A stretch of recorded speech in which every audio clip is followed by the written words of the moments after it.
আমি অনেক দিন ধরে একটা বিষয় খুব চিন্তা করি। আমরা মুসলমানরা কেন এত ভাগ হয়ে গেলাম? কেন এত দলাদলি? কেনই বা এত দূরত্ব তৈরি হয়েছে আমাদের মধ্যে? একে অপরকে সহ্য করতে পারি না, দেখলেই নাক ছিটকায়, কেউ কেউকে তো গালিও দেই পর্যন্ত, আঙুল তুলি পর্যন্ত। যখনই ভাবি একটা কথা মনে আসে আমার মাঝে মাঝে, তাদেরকে দেখলে খুব কষ্ট লাগে। আমরা কোরআনের সেই এক রশিটা শক্ত করে ধরা ছেড়ে দিয়েছি। আল্লাহ স্পষ্টভাবে আমাদেরকে বলেছেন, তোমরা সবাই আল্লাহর রশি ধরে রাখো, বিভক্ত হয়েও না কেউ। এই রশি হচ্ছে কি? কোরআন। কোরআন থেকে দূরে সরে গেলে হৃদয়ের ভেতরে অন্ধকার তৈরি হয়। বিভেদ, রাগ, অহংকার এসব জিনিস তখন সহজেই ঢুকে পড়ে মানুষের মাঝে। বিভেদ, অন্ধকার, রাগ, অহংকার, যত ধরনের খারাপিয়ত আছে সকল কিছু তখনই ঢুকে পড়ে। মানুষ দল নিয়ে ব্যস্ত হয়, গোষ্ঠী নিয়ে ব্যস্ত হয়, কিন্তু সত্যিকার পথ নির্দেশ ভুলে যায়। আমি নিজে লক্ষ্য করেছি, যেখানে কোরআনের শিক্ষা নেই, যেখানে কোরআনের আলো নেই, যেখানে কোরআনের আইনের কোনো কথা নেই, সেখানে ভাই ভাইকে আর মনে হয় না। ভাই ভাইকে শত্রু মনে করে। তারা নিজেরা যে আপন ভাই সেটা তারা মনে করে না। সন্দেহ বাড়ে, রাগ বাড়ে, কথা কঠিন হয়, তাদের কথা সহ্য করা যায় না।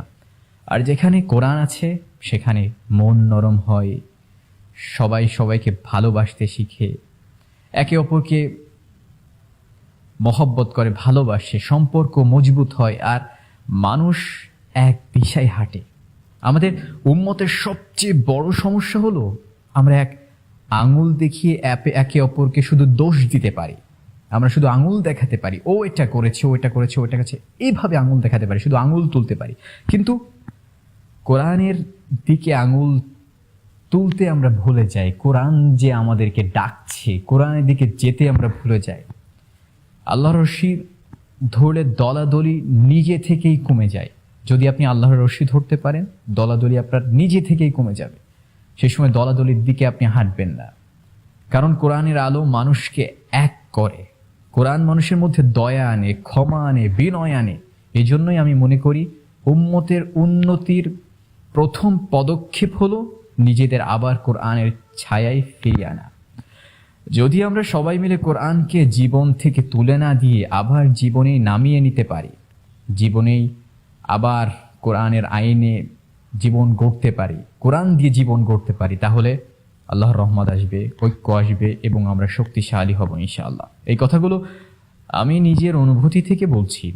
যে কেউ চাইলে নিজের জীবনে একটু সময় নিয়ে ভাবতে পারেন, আমরা কি সত্যি সেই এক রশিটা ধরে আছি, নাকি অনেক দলে বিভক্ত হয়ে গেছি? কেউ তো নেতার পেছনে ছুটতেই আছে, কেউ হুজুরের পেছনে ছুটতেই আছে, হুজুর যেটা বলবে সেটাই সঠিক, নেতা যেটা বলবে সেটাই সঠিক, ছুটতেই আছে একজন আরেকজনের পেছনে।